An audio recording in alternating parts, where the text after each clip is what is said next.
ॐ सहनाववतु सहनौ भुनक्तु सह वीर्यङ्करवावहै तेजस्विनावधि मा विद्विषावहै। ॐ शान्ति शान्ति शान्तिः। हरिः ॐ श्रीगुरुभ्यो नमः। हरिः ओम। જે સુજ્ઞ સાધકો પાસે પુસ્તક હોય એ લોકો મારી સાથે વાંચે. મોટાભાગે પુણ્યશાળી સાધકો તો પુસ્તક લઈને આવતા હોય છે. ઋતમ પિબંતૌ સુકૃતસ્ય લોકે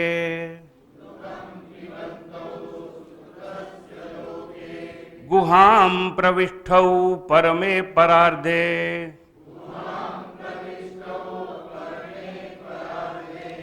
छाया तपौ ब्रह्मविदो वदन्ति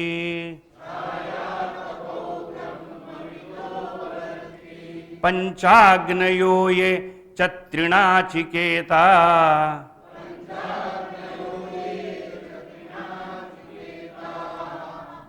હવે આ મંત્ર ઉપર બહુ વિશદ ચર્ચા વિચારણા કઠોપનિષદના અધ્યાય 1 અને વલ્લી 3ના સંદર્ભમાં થઈ ગઈ હતી.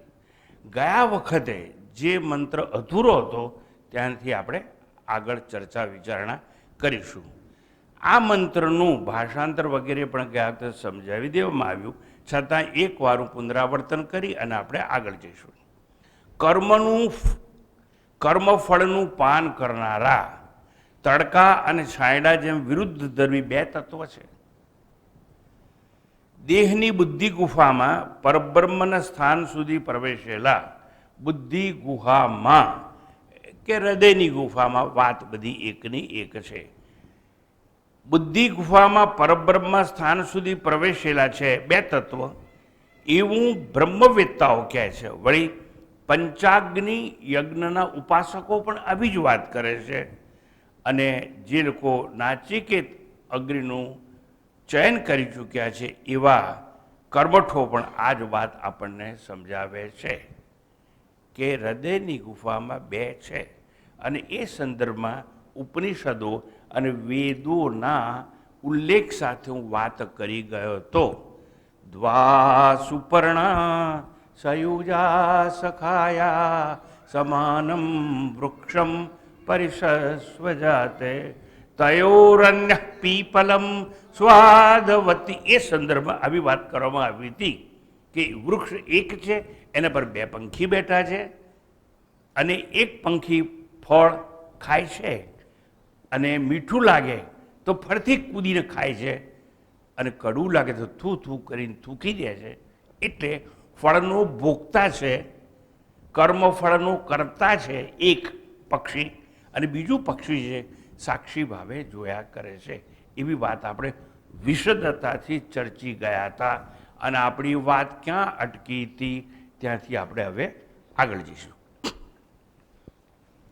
ગયા વખતે હું તમને સમજાવતો હતો અને ત્યાંથી આપણે આગળ જઈએ. ઋતમ પિબંતૌ. ઋતમ દ્વિવચનથી આખ્યા વાત છે. બે આત્મા છે અને બંને ભોગતા છે કર્મફળના. અને જેમ મેં વાત કરી કે એક વૃક્ષની ડાળી પર બે પંખી છે, એક ફળનો આસ્વાદ લે છે, એક આસ્વાદ લેતો નથી, સાક્ષી ભાવે જોયા કરે છે. વાત કરી કે બે છે, ખરેખર બે છે નહીં પણ બે કહેવાય છે એવું સમજાવવા માટે ગયા વખતે સુંદર દ્રષ્ટાંત તમને આપવામાં આવેલું હતું. અને હોય નહીં પણ કહેવાય છે. હવે જોજો, ગયા વખતે વાત કરી હતી મેં, આ બાજુ આ પક્ષમાં જેટલા બધા બેઠા છે અંગ્રેજીમાં એને હસબન્ડ કહે છે અને આપણે શું કહે છે? પતિ. હવે કોઈ માણસ પતિ થતો નથી પણ પતિ કહેવાય છે.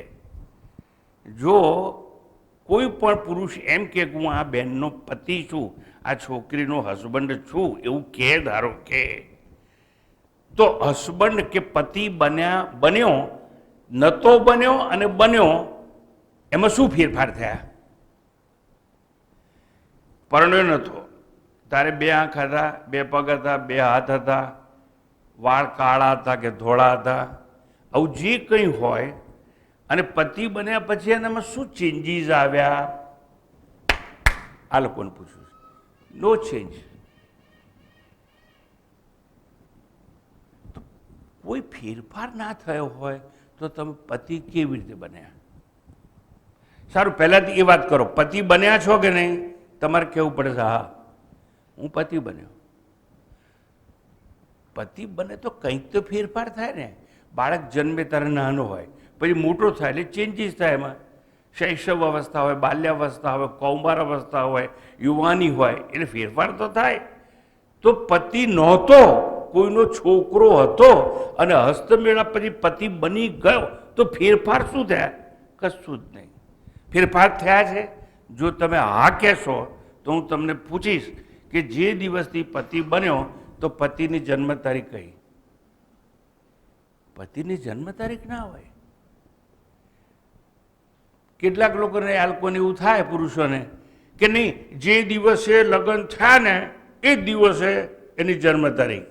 જો એવું કહેશો તો હું પ્રશ્ન કરીશ કે જો એકવાર તમે લગ્ન કર્યા હોય અને તમારી એ જન્મ તારીખ જો પતિની જન્મ તારીખ કહેવાતી હોય તો છૂટાછેડા લે અને બીજા લગ્ન કરે તો શું 2 વાર જન્મ કહેવાય? અને 3 વાર પાઈને તો શું ત્રીજી જન્મ તારીખ કહેવાય? ના, આવું બધું હું સમજાવી ગયો હતો. પતિ જન્મતો નથી, પતિ કહેવાય છે. પતિ અનુભવાય છે. પતિ જન્મતો નથી, પણ એને ખાલી કહેવાય કે આ પતિ છે. પતિ ગયો હોય ને એટલે પતિ કહેવાય. હવે વાત એમ ચાલે છે આગળ, બધી વાત સમજાયા પછી, જેવી રીતે એ પતિ કહેવાય છે, બસ એ જ રીતે સતચિત આનંદ કે સત્યમ જ્ઞાનમ અનંતમ બ્રહ્મ જે છે એ અજ્ઞાન દશામાં જીવ કહેવાય છે. જીવ જન્મતો નથી. જીવની જન્મ તારીખ જુદી હોય નહીં, એ તો છે તો આત્મા જ સચ્ચિદાનંદ. પણ અજ્ઞાન દશામાં, અવિદ્યામાં એને જીવાત્મા કહેવાય છે. સમજાય છે? એટલે જીવ અને ઈશ્વર અથવા જીવ અને આત્મા 2 નથી, છે તો એક જ, પણ જીવ અને ઈશ્વર કહેવાય છે. જીવ અને ઈશ્વર બોલાય છે. સમજાયું તમે કે જેમ કોઈનો પુત્ર લગ્ન વિધિથી કોઈની પુત્રી સાથે જોડાય છે ત્યારે સ્ત્રીના તાદાત્મ્યથી, એ સ્ત્રી સાથે મમત્વથી આ મારી પત્ની એવું કહે છે, એ ક્ષણે એ પતિ બની જાય છે. આ મારી પત્ની, શી ઇઝ માય વાઇફ, આવું જ્યારે તમે કહ્યું એ ક્ષણે તમે પતિ બન્યા, પહેલા નહીં. એની સાથે તાદાત્મ્ય હોય તો એ સ્ત્રીમાં બાકી કોકની છોકરી તમારી પત્ની બની કેવી રીતે? બને નહીં. એમ જીવ બને નહીં, પતિ બને નહીં, પણ પતિ કહેવાય.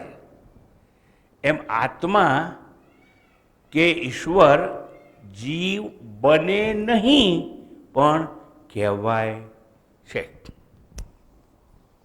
હવે આપણે આગળ જઈએ છીએ. આવું બધું સમજાવી દીધા બાદ તમને જો તમારી સ્મૃતિ તમને દગો ન દેતી હોય તો મેં કહ્યું તું એ જ સિદ્ધાંતે, એ જ તર્કમાં, એ જ ન્યાયમાં, with the help of same logic, આ સ્વામીજી છે સંન્યાસી જન્મે નહીં.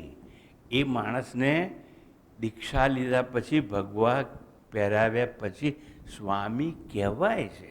સંન્યાસીની કોઈ જન્મ તારીખ ના હોય, જેમ પતિની ના હોય તેમ. અને એણે આ ભગવા કપડાવાળા માણસ સાથે તાદાત્મ્ય કર્યું, ઉપાધિ વળી કે હું સંન્યાસી છું. સંન્યાસી જન્મતો નથી. બહુ ડિટેલમાં આ બધી વાત સમજાવી હતી, એટલે ખાલી હું પુનરાવર્તન તમારી સ્મૃતિને તાજી કરવા માટે આપું છું, અને એ જ પ્રમાણે હવે આપણે ધીરે ધીરે આગળ જઈએ છીએ. અત્રે આ મંત્રમાં જીવન સંઘર્ષનું મૂળ સમજાવવામાં આવેલું છે, અને એક રૂપક આપવામાં આવ્યું છે, અને એ રૂપકની વાત આગળ કરી અને આપણે આગળ જઈશું કે જીવ એ ભોગતા છે, ઈશ્વર અભોગતા છે, એટલે ઈશ્વર સાક્ષી છે.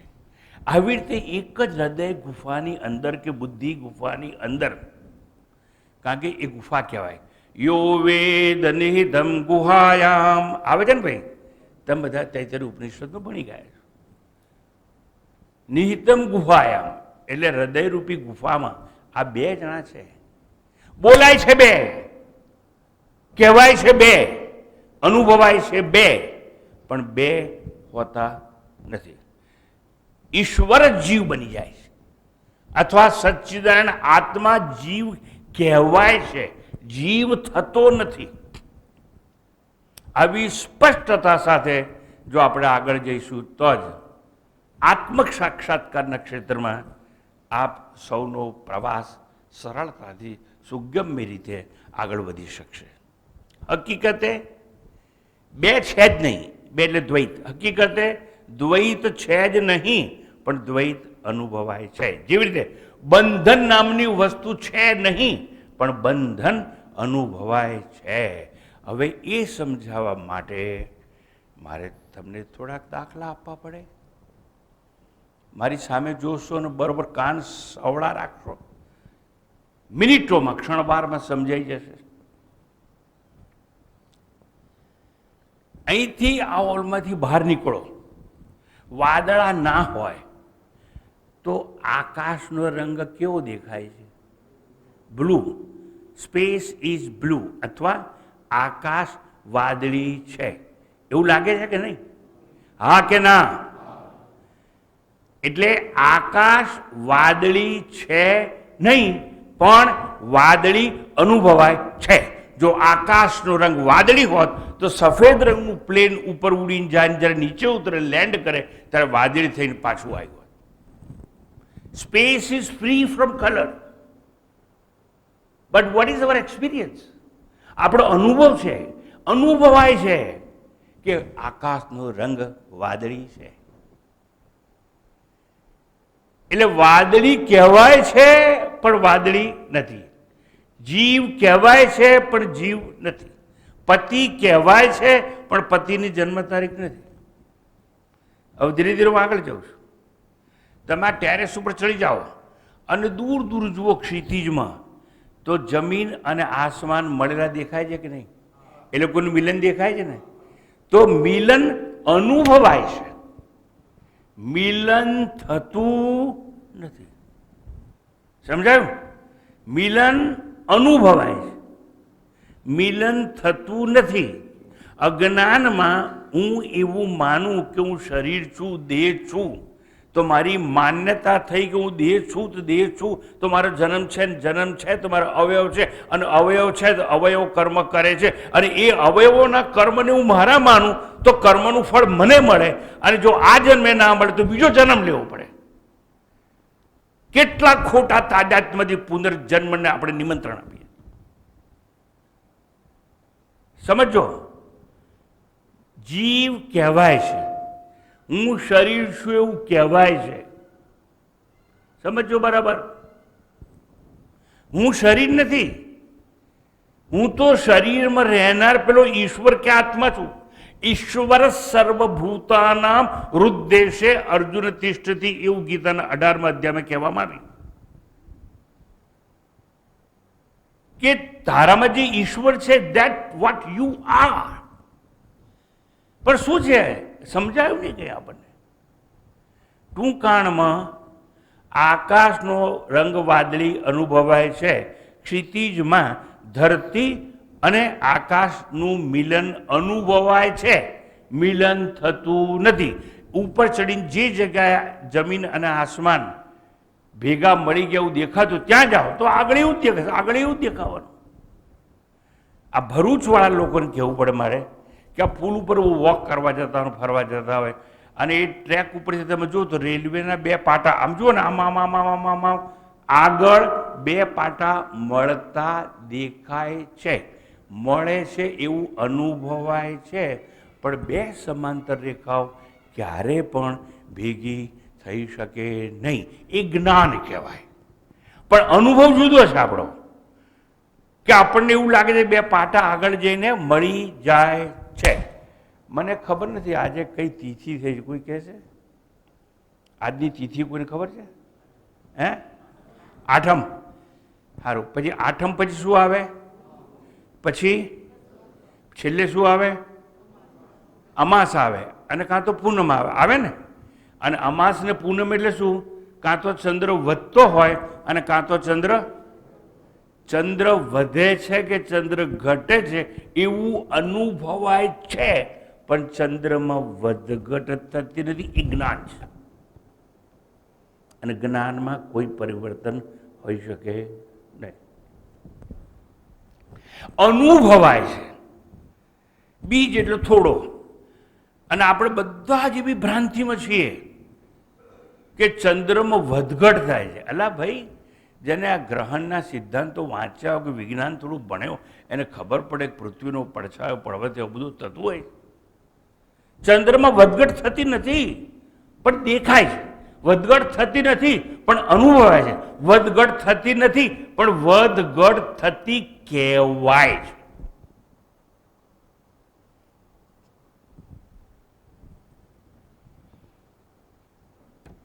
આપણો ક્લાસ કેટલા વાગે શરૂ થયો હતો? 7:30. 7:30 ને ભાઈ? એટલે પ્રાતઃકાળે ને? હા, એટલે સૂર્યના ઉદય કાળે ને? સંધ્યાકાળ સુધી ચાલે છે પ્રવચન? ના, 1 કલાક ચાલશે પછી બંધ થઈ જશે. હા, એટલે સૂર્યમાં ઉદય થાય છે. તો ઉદય થાય તો અસ્ત પણ થતો હશે ને? સનરાઈઝ અને સનસેટ. સનરાઈઝ અને સનસેટ એવું કહેવાય છે. સૂર્યમાં ઉદય પણ નથી, સૂર્યમાં અસ્ત પણ નથી. આપણી પૃથ્વી ફરે છે એટલે એવું લાગે છે, એવું કહેવાય છે, એવું અનુભવાય છે, પણ સૂર્યમાં ઉદય નથી, સૂર્યમાં અસ્ત નથી. સમજી, રાત થાય એ રાત તમારી પૃથ્વી પર થાય છે, સૂર્યમાં રાત નથી. સૂર્ય તો પરમ પ્રકાશ છે અને એ પ્રકાશમાં કોઈ ફેરફાર થતો નથી. ઓહ, હવે ખબર પડી. આપણે ઊંધું ચતું જ ભણ્યા છે અને આપણો અનુભવ જ ઊંધો ચતો છે. ફાઇન. હવે આ બધી મારી વાતો તમને ગળે નહીં ઉતરે, પણ હવે તમારી વાત કરું. તમે જ્યારે નિશાળમાં ભણતા હતા ત્યારે તમને વક્રી ભવનના સિદ્ધાંતો સમજાવવામાં ભણાવવામાં આવતા હતા. એક કાચનો જાર હોય, એમાં પાણી ભર્યું હોય, અને પાણી ભર્યા પછી એમાં એક લાકડી નાખવામાં આવે આમ ઊભી, અને પછી શિક્ષક પૂછે, બોલો બાળકો, લાકડી કેવી દેખાય છે? તો સાહેબ, વાંકી દેખાય છે. એ પ્રકાશના વક્રી ભવનના નિયમ હતી. વાંકી લાકડી હોતી નથી, વાંકી લાકડી થતી નથી, પણ અનુભવાય છે. વાંકી છે એવું કહેવાય. સમજ્યા છે કે નહીં? તમે કહો તો હજુ બીજા 10 દ્રષ્ટાંત આપી શકું, પણ એવું કહેવાય સમજુ કહો તો ઈશારા કાફી છે. અને જો 100 દ્રષ્ટાંત આપીશ તો મારું ઓડિયન્સ મૂર્ખ છે એવું સાબિત કરવું પડે, પણ હું તમને મૂર્ખ કહી શકું તેમ નથી, માટે વધારે દ્રષ્ટાંત આપતો નથી.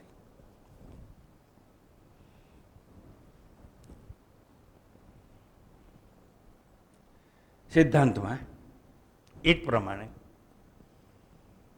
હું સચ્ચિદાનંદ આત્મા છું, જીવ થતો નથી, જીવ થઈ શકું નહીં, પણ હું જીવ છું એવું શરીરના તાદાત્મ્ય સાથે મેં ભૂલ કરી, માટે મેં એવું માન્યું હું જીવાત્મા છું, અને જીવાત્મા હોય એ કરતા હોય, અને કરતા હોય એ જ ભોગતા હોય, અને ભોગતા હોય એને જ આ જન્મે જો કર્મનું ફળ ના મળે તો બીજો જન્મ લઈ અને કર્મનું ફળ તો ભોગવવું જ પડે. કારણ કે શાસ્ત્રોનો સિદ્ધાંત છે, each and every action has reaction, that can not be any reaction without action.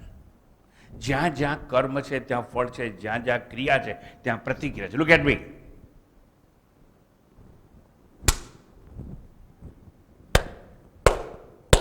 અવાજ સંભળાય છે? અવાજ સંભળાય છે કે નહીં? There is reaction.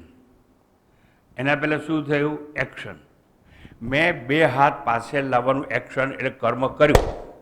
કર્મ કર્યું તો રિએક્શન તો થશે જ. એટલે કર્મ કરશો ફળ તો મળશે જ. આવું સમજાવવા માટે એવું કહ્યું કે એક જ ઝાડની ડાળી પર 2 પક્ષી બેઠા છે. એક જીવાત્મા જે કર્મના ફળ ભોગવતો હોય અથવા કર્મ કરતો હોય તે, અને ઈશ્વર છે અંદર જે સાક્ષી છે તે. સમજવાનું છે કે હું ઈશ્વર છું. ઈશ્વર સર્વભૂતાનામ. ભૂત એટલે જે જન્મેલા છે એને બધા ભૂત કહેવામાં આવે. ભૂ ભવતી એવું. એટલે સમજવાનું કે ભૂચર, ખેચર, જળચર જેટલા શરીરો છે એ બધા શરીરોમાં પેલો ઈશ્વર છે. ઈશ્વર સર્વભૂતાનામ.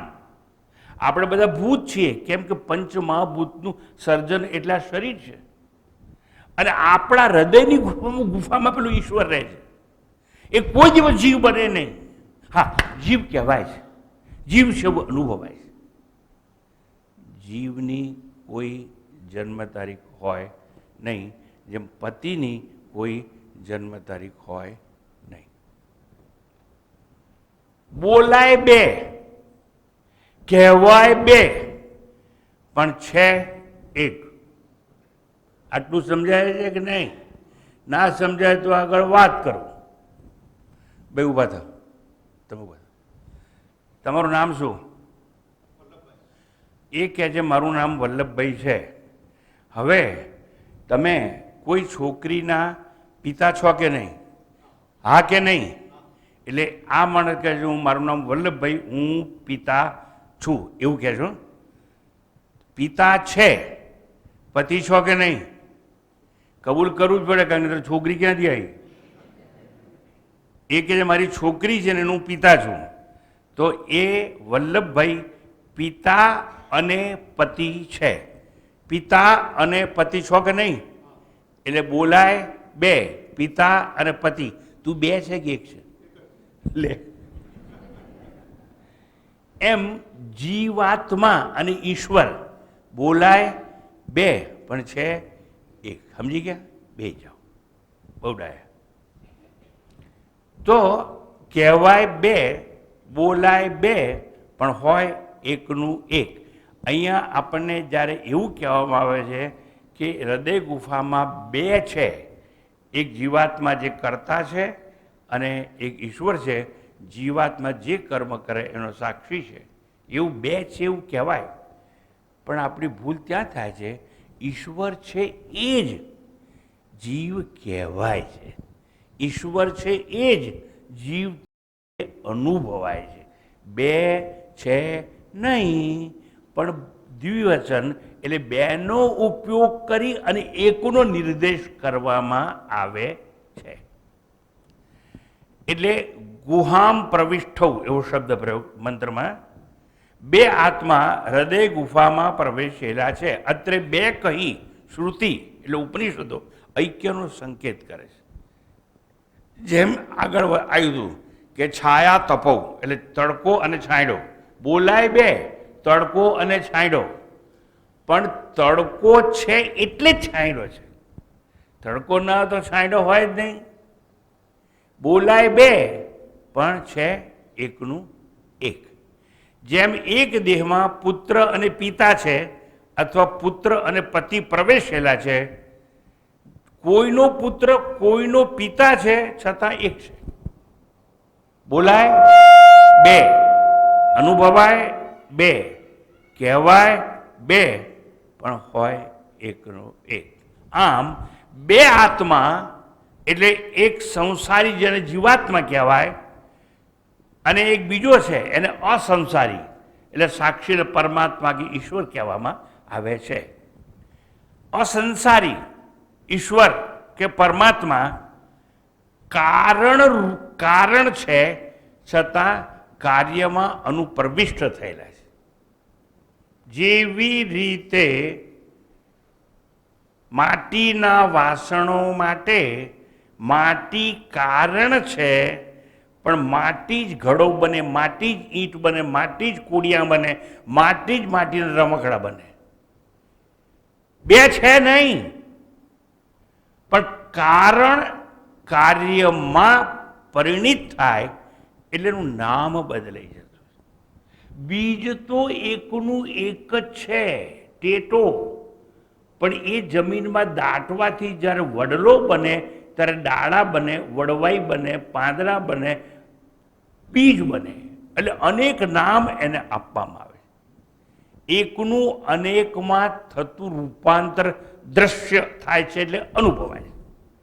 બે છે નહીં. એટલે બીજ વૃક્ષ બને છે, માટી ઘડો બને છે, સૂતર તાંતણા કપડા બને છે, સોનું દાગીના બને છે, લોખંડ ઓજારો બને છે. બે નથી. કારણ પોતે કાર્યમાં રૂપાંતરિત થતું નથી, રૂપાંતરિત થતું અનુભવાય છે, કહેવાય છે. જેમ ઘડો નામ અને આકાર રૂપે છે, એટલે માટી રૂપે નથી. ના ના, છે તો માટી જ. હવે એને ઘડો કહેવાય છે, હવે એને કોડિયા કહેવાય, હવે એને ઈંટ કહેવાય, હવે નળિયા કહેવાય છે. માટી તો માટી જ છે. ઘડો લઈને પટકો એટલે ફૂટી જાય. માટી મળતી નથી, ઠીકરા તો છે જ. ઘડો નામ જતું રહ્યું. હવે કેમ જતું રહ્યું? આરોપિત હતું માટે. It was nothing but superimposition. અને જે આરોપિત હોય એનો જ નાશ થાય.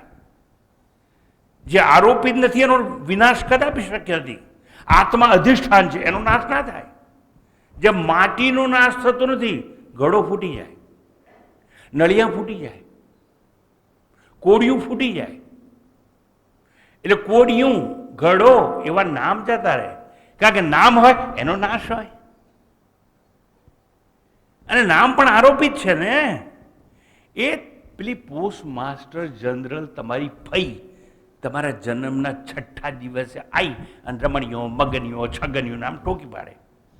એ નામ આપ્યું ને એ દિવસ નક્કી થઈ ગયું, આનું મોત નિશ્ચિત છે. કારણ કે નામનો નાશો હોય. મારે શું સમજાવવું છે, ધીરે ધીરે આગળ જઉં છું. ઘડો છે તો માટીનો બનેલો, પણ જો ઘડો એવી ભૂલ કરે, માટી ક્યાં છે, માટી ક્યાં છે, માટી ક્યાં છે, હું માટીને શોધું છું. કુંભ એટલે ઘડો. આ પેલા કુંભ મેળામાં સ્નાન કરવા જાવ છો ને, એટલે પેલો અમૃતનો ઘડો એક ક્ષણે એમાંથી અમૃત પડ્યું એટલે બધા કુંભ મેળામાં નાવા જાય અને પોતે ભ્રાંતિમાં છે, હું પાપી છું, પાપી છું, પાપી છું. એટલે એ લોકો બી ભ્રાંતિમાં છે કે હું ગંગામાં સ્નાન કરીને પવિત્ર થઈ જઈશ. એ ભ્રાંતિ છે, એને કોઈ દૂર ના કરી શકે. સારું, મારે વાત કરી. એ ઘડો એટલે કુંભ. कुंभ ढूंढे मिट्टी को,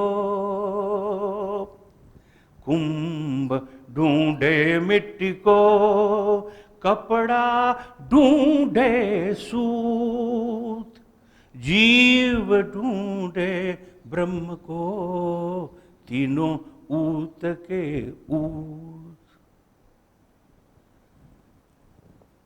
આ ઘડો માટીને શોધે છે. જીવનભર શોધ કરશે ને તો એ શૂન્યતા, નિષ્ફળતા જ મળવાની. શોધ નહીં કરવાની એટલે સાધના નહીં કરવાની. તું સાધ્ય છે એવું સમજ. પણ કોઈને એવું નથી સમજવું કે હું સાધ્ય છું. યજ્ઞ કરું, દાન કરું, પુણ્ય કરું, નદીમાં નવું, એટલે માછલા દેડકા રોજ ના જાય ગંગામાં. તું હું નવી કરવાનો હોય? સારું, આપણે જે છીએ એનું જ્ઞાન પ્રાપ્ત કરવાનું છે. મારે મને જાણવાનું છે, શોધવાનું નથી. આત્મા તમને મળે નહીં એ અપ્રાપ્તસ્ય પ્રાપ્તિ નથી, એ પ્રાપ્તસ્ય પ્રાપ્તિ છે. જ્ઞાન વિના આપણે ખુશમનભાઈ ભજન ગઈ ગયા. શું ગાતું હતું કોઈ યાદ છે? જ્ઞાન વિના, બસ એ તમે સાંભળ્યું હોય તો, મને ખબર નથી, હું મોડો આવ્યો. એટલે હું કોણ છું જાણવાનું છે, મેળવવાનું કંઈ નથી. મેળવવું હશે તો કર્મ કરવું પડશે, યજ્ઞ કરવો પડશે, દાન કરવું પડશે, પુણ્ય કરવું પડશે, નદીઓમાં નહાવું પડશે, તીર્થની યાત્રાઓ કરવી પડશે, તપ કરવું પડશે. એટલે કંઈક કર્મ કરવું પડશે. અને લાખો કરોડો કર્મ કરો તો પણ મુક્તિ મળશે નહીં. એવું ઉપનિષદે ગાયું, સંભળાયું, તમે ભૂખી માર્યું પણ તમને સમજાયું નહીં. કહ્યું છે ને એવું, વસ્તુ સિદ્ધિ વિચારેણ ન કિંચિત કર્મ કોટી, કોટી એટલે લાખો કર્મ, ન કિંચિત કર્મ કોટી બી, કરોડો જન્મો સુધી કરોડો કે અબજો કર્મ કરશો તો એ આત્મ સાક્ષાત્કાર નહીં થાય. એટલે આજે સંન્યાસી બને ને એને કોઈ કર્મ કરવાની જરૂર છે. એટલે સર્વ કર્મ ન્યાસ ઇતિ સંન્યાસ. ન્યાસ એટલે ત્યાગ. જે બધા જ કર્મો ત્યાગી દે ને એને કોઈ કર્મ કરવાનું નહીં. એટલે આપણે જો આપણા સ્વામીજીનું શરીર છૂટી ગયું તો એ સંન્યાસી હતા, એટલે એની પાછળ કોઈ વિધિ ના હોય. એને તો કર્મોનો ત્યાગ કર્યો માટે સંન્યાસી કહેવાય છે. એટલે તમે જોયું એ સંન્યાસીના અસ્થિનું વિસર્જન કશું જ ના કરવાનું હોય. પંચમહાભૂતનો દેહ હતો અને પંચમહાભૂતનો મળી ગયો, મેટર એન્ડ. અગ્નિ સાથેની કોઈ ક્રિયા સંન્યાસી કરી શકે નહીં. એટલા માટે એને ભિક્ષા ટન કરવાનું કહ્યું કે ભીખ માગીને એને ખાવાનું. ઓમ ભિક્ષામ દેહી. મને યાદ છે એ મારા જીવનના પ્રસંગો. મારા ગુરુ સ્વામી દયાનંદજી, હું ઋષિકેશમાં રહેતો હતો, એને મને કહ્યું, you stayed in Himalayas for number of years, now go and talk to people. મેં કહ્યું કે ગુરુજી મને કંઈ લોકોને વાત કરવામાં રસ નથી, કારણ કે વર્ષો સુધી હું પ્રોફેસર હતો અને હું તો બોલ કરતો જ તો, હવે શું બોલું? Don't you think that I am your guru? Yes, you are my guru. Then go talk. ઋષિકેશમાં ગંગા કિનારે એવું કહ્યું. એટલે મેં સ્વામીજીને કહ્યું, if at all I have to talk to people, first I teach Bhagavad Gita to my mother. અને હું ઋષિકેશથી ચાલતો 11મે દિવસે દિલ્હી પહોંચ્યો અને રાજસ્થાન થઈ અને મારી મા જ્યાં રહેતી હતી ત્યાં આવી અને સૌથી પહેલી ગીતા મેં મારી માને ભણાવી. હજુ હું શું કહેવા માગું છું બરાબર સમજો.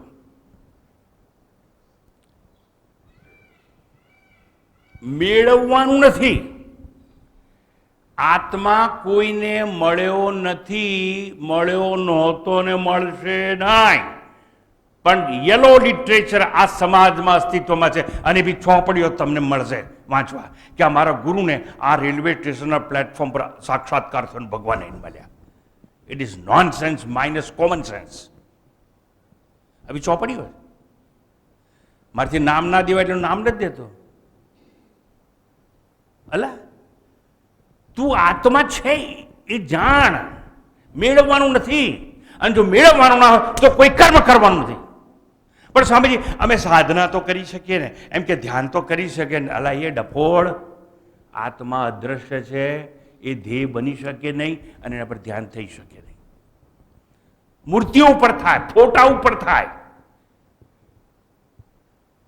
આત્મા ફોટા પર અમે ચોંટાડાય નહીં અને પથ્થરની મૂર્તિમાં આત્મા મળે નહીં. એ ધ્યેય વસ્તુ કહેવાય. there is object of meditation and you are meditator. અને તું શું કરે છે? I am busy with meditation. Object of meditation, meditator and meditation. એટલે ધ્યેય હોય, ધ્યાતા હોય. સાંભળજો, ધ્યેય હોય, ધ્યાતા હોય અને ધ્યાન હોય. હવે સમજો બરાબર. ધ્યાન કોના ઉપર થાય? જે ધ્યેય હોય. ધ્યેય સામે દૂર હોય, કાં તો મૂર્તિ હોય, કાં તો ફોટો હોય, કાં તો ઓમ હોય કે જે હોય, તો જે ધ્યેય વસ્તુ છે તમને સામે દેખાય છે.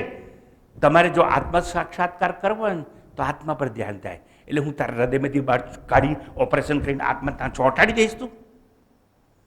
કેટલી મૂર્ખામી ભરી વાતો છે. યાદ રાખવાનું, ધ્યાન એના પર થાય. સાંભળજો બરાબર, ધ્યાન એના પર થાય જે સાકાર હોય. નિરાકાર આત્મા ધ્યેય બની શકે નહીં અને નિરાકાર આત્મા ઉપર ધ્યાન થઈ શકે નહીં. ધ્યાન પણ એક માનસિક ક્રિયા અને કર્મ છે. અને એટલે કહ્યું વસ્તુ સિદ્ધિ વિચારણા, આત્મવસ્તુ ને પ્રાપ્ત કરવા માટે વિચારણા જોઈએ, ચિંતન જોઈએ, મનન જોઈએ, નિધિધ્યાસન કરવું જોઈએ. નિધિધ્યાસન છે, ધ્યાન નથી. પણ મેં પડ્યા હોય તો ખબર પડે ને, આ બધું જાણવાની વસ્તુ છે આ બધી. એટલે ભલે એ બે કયું હોય, એક ભોગતા ને એક અભોગતા, પણ બે છે નહીં. પણ એકનો નિર્દેશ કરવા માટે દ્વિવચનનો પ્રયોગ કરી અને બે છે એવું કહેવામાં આવે છે. ઋતમ પીબંતવ એવું આવ્યું મંત્રમાં. એટલે ઋતમ એટલે સત્ય. તમે જો કયા શાંતિપાઠમાં ઋત શબ્દ આવે છે? આવે છે ને? કયામાં? બસ તમને ખબર છે, મને ખૂબ આનંદ છે. તો ઋતમ એટલે સત્ય, મુખ્ય અર્થ. એક મુખ્યાર્થ હોય કોઈ પણ શબ્દની અંદર, અને એક બીજો સામાન્ય અર્થ હોય. વાક્યાર્થ પણ હોય અને જેને અર્થ ગ્રહણ થાય એવો અર્થ પણ હોય. તત્વાર્થ હોય. એટલે અહીં છે ઋતમ પીબંતવ, એટલે ઋતમ એટલે સત્ય મુખ્ય અર્થ છે. એટલે ઋત એટલે સત્ય, અને સત્ય એટલે શું? જે આપણા હૃદયની ભીતર છે તે. ઈશ્વર સર્વભૂતાનામ હૃદદેશે અર્જુન તિષ્ઠતિ. એ અર્જુન, આ ઈશ્વર તો તારા હૃદયની ભીતર છે, બહાર શોધ નહીં. તું ઈશ્વર છે એવું જાણવાનું હોય. ઈશ્વર મેળવવાનું નથી, મળેલો છે. તમને એક માથું પરમાત્મા આલ્યું છે. એટલે હે ભગવાન, માળા લઈને 108 મણકાની માળા, હે ભગવાન મને એક માથું આપ, એક માથું આપ. એ સ્કૂટરના સ્પેર વ્હીલની જેમ જો ભગવાન બીજું માથું ચોંટાડી દેશે ને તો તને એક્ઝિબિશનમાં તારા છોકરાઓ મૂકી આવશે. કેમ? અમારા બાપાને 2 માથા છે, જો આવો, ફીલ આવો અને કમાણી કરશે. એટલે એક માથું છે, એટલે માથું બીજું મળે નહીં. તમે આત્મા છો, આત્મા મળે નહીં. એને પ્રાપ્તસ્ય પ્રાપ્તિ કહેવાય. એક હોય અપ્રાપ્તસ્ય પ્રાપ્તિ, એટલે જે નથી મળ્યું એ મેળવવાનું હોય. સારું, ગૌણ અર્થ અને મુખ્ય અર્થ હું સમજાવતો હતો. હવે ઋતમ શબ્દ એનો ગૌણ અર્થ એટલે કર્મફળ, અને મુખ્ય અર્થ એટલે જેને આપણે ઈશ્વર કહીએ છીએ તે, આત્મા કહીએ છીએ તે. ઋતમ બિબંતવ એટલે એક છે પેલો ભોગતા, અને એ કર્મ કરે એટલે એને કર્મ ફળ મળે. એટલે જે કરતા હોય એ જ ભોગતા બને. અને કર્તા અને ભોગતાનું અભિમાન જેને હોય એને આપણે જીવાત્મા કહીએ. અને જીવાત્મા એટલે કોણ? અજ્ઞાનવશ આ શરીર હું છું એવું માને તે. એટલે શરીરમાં અહંભાવ રાખે તે. પહેલાં તો અજ્ઞાન એ કે હું શરીર છું. પછી બીજું અજ્ઞાન, શરીર મારું છે. મારું છે એવું માનો તો અલંકાર એને પહેરાવવા પડશે. શરીર મારું છે એવું માનવાથી લક્ષ ટોયલેટથી સ્નાન કરાવવું પડશે. શરીર મારું છે એટલે એને આભૂષણો આપવા પડશે. શરીર મારું છે એટલે માલ મલિદા ખવડાવવા પડશે. ખિલા પિલા કે દેહ બઢાયા वो भी અગન જલાના હૈ. પણ મારું છે એવું માનો તો જ ને એને રબડી ખવડાવવાની. આ બે અજ્ઞાન એવા છે કે આમાંથી બધું ઊભું થયું છે. એકને કહેવાય અહમભાવ, એકને કહેવાય મમ ભાવ. એટલે શરીર મારું છે. જે ક્ષણે બેમાંથી મુક્તિ મળી ગઈ, મારું છે જ નહીં. આ શરીર જો મારું નથી તો પત્ની મારી કેવી રીતે, અને બાળકો મારા કેમ ના? અને જો હું શરીર નથી તો આ ઘરનો માલિક કેમનો? હું શરીર નથી એટલે મન નથી, અને મન નથી તો બેંક બેલેન્સ છે એ મારું કેવું? પણ એક જ ભૂલ કરીને એટલે બધું આવી જાય. ટૂંકમાં અને ગૌણ અર્થ ઋતમ શબ્દનો કર્મફળ, એટલે કર્મનું ફળ એ ઋતમ છે. એટલે આ ઋતમ છે એ શું છે? ગૌણ અર્થ, પણ એ અનુલ્લંઘનીય છે. એટલે કર્મના ફળનું ઉલ્લંઘન થાય નહીં. કર્મ કરો એટલે ફળ તો મળે મળે મળે ને મળે જ. આ જન્મે નહીં મળે તો આવતા જન્મે મળશે. કેટલાક કર્મ એવા હોય કે જેનું ફળ તત્કાળ મળે. હવે તત્કાળ શબ્દનો પ્રયોગ એટલા માટે કરું છું, તમે તત્કાળ ટિકિટ લઈને બધે જાઓ છો એટલે ઓન ધ સ્પોટ. રેલવેની એક તત્કાળ ટિકિટ હોય છે ને, એટલે દાખલા સાથે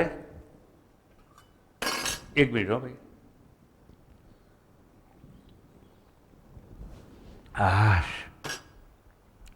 મને તરસ લાગી હતી એટલે મેં હાથ ઊંચો કર્યો, આ ગ્લાસ પકડ્યો અને પાણી પીધું. પાણી પીધું અને મને તૃપ્તિ મળી ગઈ. તૃપ્તિ મળી ગઈ એ ફળ કહેવાય. એટલે ઓન ધ સ્પોટ રિઝલ્ટ થઈ ગયું.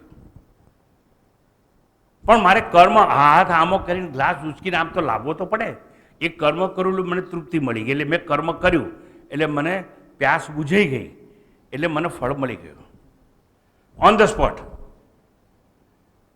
પેટમાં ગરબડ છે, હરડેની ટીકડીઓ ખાધી રાતે, રિઝલ્ટ ક્યારે મળે? On the spot. તો મરી જ જાઓ, બધું બગડી જાય, પથારી બધારી ખુરશી બુરશી. તો ઓન ધ સ્પોટ નહીં, આખી રાત ઊંઘી જાઓ પછી એનું રિઝલ્ટ મળે. એટલે અમુક કર્મો એવા હોય કે અમુક સમય પછી ફળ આપે. માથું દુખતું અને ડૉક્ટર પાસે જાઓ એટલે કે આવેદન લઈ લો, એસ્પ્રો લઈ લો, બરાબર, એનાસિન લઈ લો, પણ એ દવાની અસર થતાં થોડી વાર લાગે, ફળ પછી મળે. એટલે ઓન ધ સ્પોટ ફળ મળે એ વાત કરી, થોડા સમય પછી ફળ મળે એની વાત કરી. ગોટલી વાવો તો 5 વર્ષે આંબો થાય અને 5 વર્ષ પછી રિઝલ્ટ મળે. એમ જે તપ કરો, તપશ્ચર્યા કરો, જે કરો એનું ફળ ઓન ધ સ્પોટ ના મળે, થોડા સમય પછી મળે. પણ ધારો કે કર્મ કરીએ અને ફળ મળે એ પહેલાં મૃત્યુ થઈ જાય તો સિદ્ધાંત તો એવો છે. એટલે એ સિદ્ધાંતમાં ઋતમ શબ્દનો પ્રયોગ, એટલે એ સત્ય છે. શું સત્ય છે? કે કર્મ કરીએ તો ફળ મળશે જ, એ ઋતમ એટલે ગૌણ અર્થ. અને એક ઋતમનો અર્થ થાય કે જે સત્ય છે તે. પણ આ સત્ય છે કે કર્મ કરો તો ફળ મળે મળે અને મળે. આમ છતાં પીબંતો, 2 ભોગતા શબ્દ પ્રયોગ એવો છે મંત્રમાં. 2 નથી, એક જ જીવ ભોગતા છે. પણ સ્વામીજી બધા, હવે જે લોકો આગળ વધેલા એ લોકો માટે વાત છે, આ બધા માટે વાત નથી, હાઈલી ટેકનિકલ વાત. બધા સ્વામીજી એવું કહે છે ને કે ઈશ્વર તો સાક્ષી કહેવાય, ઈશ્વર તો કર્મય ના કરે, ઈશ્વરને તો કર્મનું ફળ મળે પણ નહીં. સાંભળજો હવે, અહીંયા 2 ભોગતા કેમ કહ્યું? જીવને પણ ભોગતા કયો, ઈશ્વરને પણ ભોગતા કયો.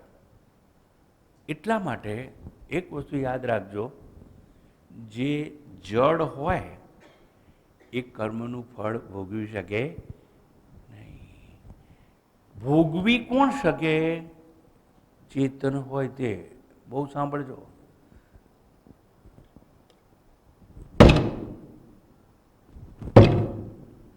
આ ટેબલે એવું કહ્યું મને કે મને મારશો નહીં, એમ હું તમને પૂછું છું, કહ્યું કેમ? બસ, તો શરીર જડ છે અને જડ હોય તો કર્મનું ફળ ભોગવી શકે નહીં. આ જુઓ, તમે અત્યાર વર્ષો સુધી જે બી ભ્રાંતિમાં છો એને દૂર કરું છું. અને દૂર કરું છું એટલે મેં ગુરુ પૂર્ણિમાના દિવસે કહ્યું હતું કે સદગુરુ એટલે કોણ? શિષ્યના જીવનમાં વિવેકની વેલ પાંગરતી હોય અને વિવેકની વેલને વૈરાગ્યના જળનું સિંચન કરે એને સદગુરુ કહેવાય. અને હું તમને સમજાવું છું, શુદ્ધ ચિત્તના જળનું સિંચન કરીને, કે જળ હોય ને એ ભોગવી શકે નહીં સુખ અને દુઃખ, મેં ટેબલને માર્યું પણ એને ખબર નથી દુઃખ એ ભોગવી જડ છે. એટલે સાંભળજો, તો ઈશ્વરને પણ ભોગતા કેમ કહેવાયો? કારણ કે ચૈતન્ય છે. એટલે ઈશ્વરનું ચૈતન્ય શરીરમાં પ્રવેશે છે માટે જ એ ભોગતા બની શકે છે. ચેતન વગર સુખ પણ ન અનુભવાય અને ચૈતન્ય વગર દુઃખ પણ ન અનુભવાય. એટલે બે છે એવું કહેવાય છે, અનુભવાય છે, પણ બે છે નહીં. એટલે અદ્વૈતનો સિદ્ધાંત મુખ્ય અહીંયા સાબિત થાય છે. એક જ છે અદ્વિતીય તત્વ, પણ એવું સમજાવવા માટે બેનો પ્રયોગ કરવામાં આવે, પણ બે છે નહીં. આમ બિબંતવ એટલે ભોગતા બે નથી, એક જીવ ભોગતા છે અને પરમાત્મા અભોગતા, એટલે સાક્ષી તો છે જ, છતાં એને ભોગતા કયો? કારણ કે જે ચેતન છે એ જ ભોગવી શકે, જડ હોય એ ભોગતા નથી. માટે પરમાત્મા ભોગતા છે એવું કહેવાય છે, ભોગતા છે નહીં. આવી રીતે દિવ્યચરનો પ્રયોગ કરી ઋતમ બિબંતવ એવો શબ્દ પ્રયોગ કરવામાં આવ્યો. આદિ શંકરાચાર્યજી એનામાં શું કહે છે તે ઈશ્વર કે પરમાત્મા જ જીવનું વાસ્તવિક સ્વરૂપ છે. ઈશ્વર કે પરમાત્મા જ જીવનું વાસ્તવિક સ્વરૂપ છે. જીવ થઈ ઈશ્વર સર્વ કંઈ ભોગવે છે. જીવ થઈ અજ્ઞાન કાળે, પણ માત્ર અજ્ઞાન કાળે. જેમ સ્વપ્નમાં જે કંઈ અનુભવાય છે, જે કંઈ દેખાય છે, જે કંઈ જણાય છે, એને પ્રાતિભાષિક સત્ય કહેવામાં આવે છે. પ્રાતિભાષિક સત્ય એટલે શું? જે એક જ કાળે સાચું હોય. ઇન ડ્રીમ ટાઈમ એટલે સ્વપ્ન કાળે જ એ સત્ય દેખાય, જાગતાની સાથે અસત્ય થઈ જાય. પણ સ્વપ્નમાં અહીં અત્યારે વાઘ આવ્યો, એ જંગલ ક્યાંથી આવ્યું? Dream is nothing but projection of mind. તમે જાઓ જ્યારે ત્યારે એક પ્રોજેક્ટર હોય, એક પડદો હોય, એક થિયેટર હોય, પ્રેક્ષકો હોય. ક્યાં સિનેમાના થિયેટરમાં બેઠા હો ત્યારે બધું જુદું જુદું હોય. એક્ઝેક્ટલી સેમ થિંગ સ્વપ્નમાં બનતી હોય છે. તમે તો ઊંઘી ગયા છો, પણ તમને પૂછે કોઈ કે સપનું આવ્યું હતું? હા આવ્યું હતું, અરે બહુ બિયામણું હતું. એટલે એનો અર્થ એમ થયો કે તમે સપનું જોયું હતું. તો ડફોડ, તું જો એમ કહેતો હોય મને કે મેં સપનું જોયું છે, અલા એ તારી આંખો તો બંધ હતી, તું તો અહીં ખાટલામાં સૂતો હતો અને તું કહે છે જંગલમાં હતો. તો જંગલ કોણે બનાવ્યું? મન દ્વારા. It is projection of mind. જંગલ કોણે બનાવ્યું? મન. મનમાં વૃક્ષો કોણે બનાવ્યા? મને. અને એ વૃક્ષોની વચ્ચે હંતાઈને એક વાઘ આવ્યો, એ વાઘ કોણ બન્યું? મન. અને એ વાઘને જોયો કોણે? મને. પણ એ સૂક્ષ્મ શરીરની કલ્પના કરી. એટલે at the time of dream એટલે એવું કહેવાય કે સ્વપ્ન કાળે એ બધું સત્ય હતું, પણ જાગતાની સાથે જંગલ નથી, વાઘ નથી, ભય નથી, કંઈ નથી. એ હું તો સૂતો છું બિસ્તરમાં અને આ ખાલી ઘરમાં ફરે છે કોણ? પ્રશ્ન થાય. અહીં સતત લીલું લીલું વિસ્તરે છે કોણ? અહીં પીળું પીળું ખરે છે કોણ? આપણી જાતને પ્રશ્ન કરીએ તો બધું સમજાય. પ્રશ્ન નહીં કરો તો કંઈ સમજાશે નહીં. ટૂંકાણમાં મારે એટલું જ કહેવું છે કે આજે શંકરાચાર્યજીએ ખૂબ સુંદર રીતે આપણને આ વસ્તુ સમજાવી કે ઈશ્વર કે પરમાત્મા જીવનું વાસ્તવિક સ્વરૂપ છે. જીવ થઈ ઈશ્વર જ સર્વ કંઈ ભોગવે છે. ભોગતા હોય તો ઈશ્વર અને કરતા હોય તો ઈશ્વર. અરે હું તમને એક તમે ગમે તે કર્મ કરો, પણ તમારું શરીર તો જડ છે અને જડ શરીર કોઈ કર્મ કરી શકે નહીં. પણ પેલો હૃદયમાં રહેલો ઈશ્વર છે ને જીવ થઈ અને તમારી પાસે કર્મ કરાવે. એટલા માટે કહેવાય બે, પણ છે એક. અનુભવાય એક, કહેવાય બે.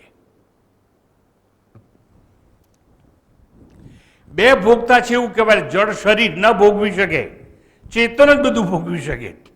તો ઈશ્વર જ ભોગવે છે દેહ ઇન્દ્રિય દ્વારા. દેહ અને ઇન્દ્રિય દ્વારા એ ભોગવે છે.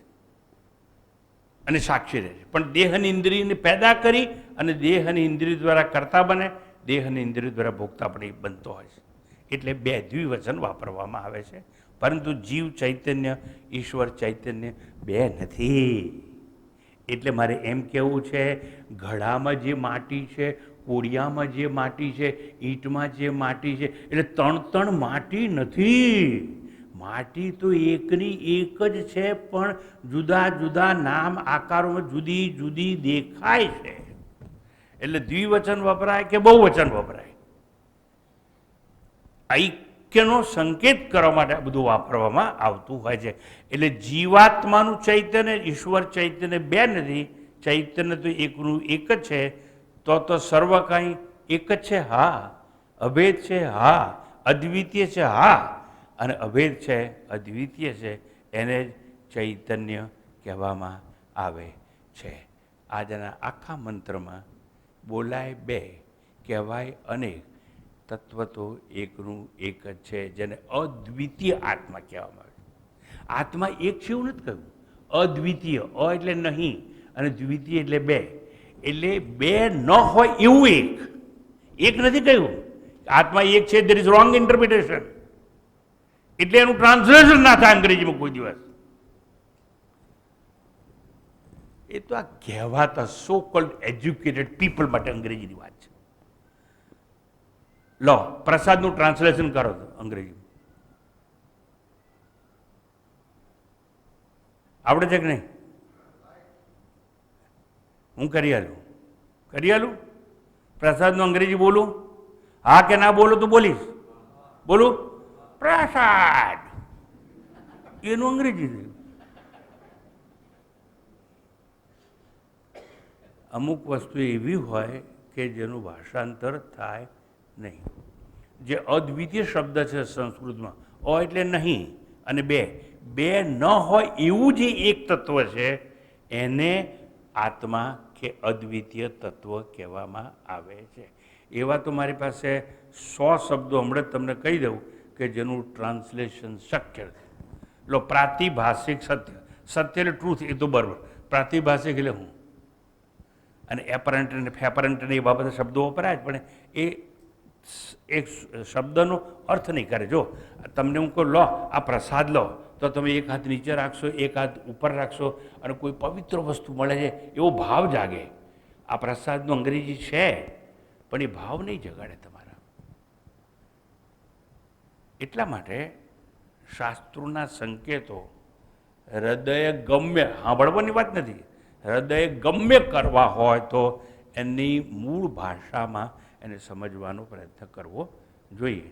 તો તત્વ છે એ હૃદય ગમ્ય થશે, નહીં તો હૃદય ગમ્ય ના થાય. એક હોય અપીલ ટુ ધ હેડ અને એક હોય appeal to the heart. Appeal to the heart હોય ને એ હૃદયમાં પરિવર્તન કરી શકે, જીવનમાં પરિવર્તન લાવી શકે. બાકી જીવનમાં પરિવર્તન નહીં આવે. અને જેમાં ખાય કહ્યું તેમ, પથ્થર એટલા પૂજે દેવ, નદી દેખી કરે સ્નાન, તુલસી દેખી તોડે પાન, એક મૂરખ નહીં એવી ટેવ. લો, મૂરખ કહી દીધું એને, એક મૂરખ નહીં એવી ટેવ.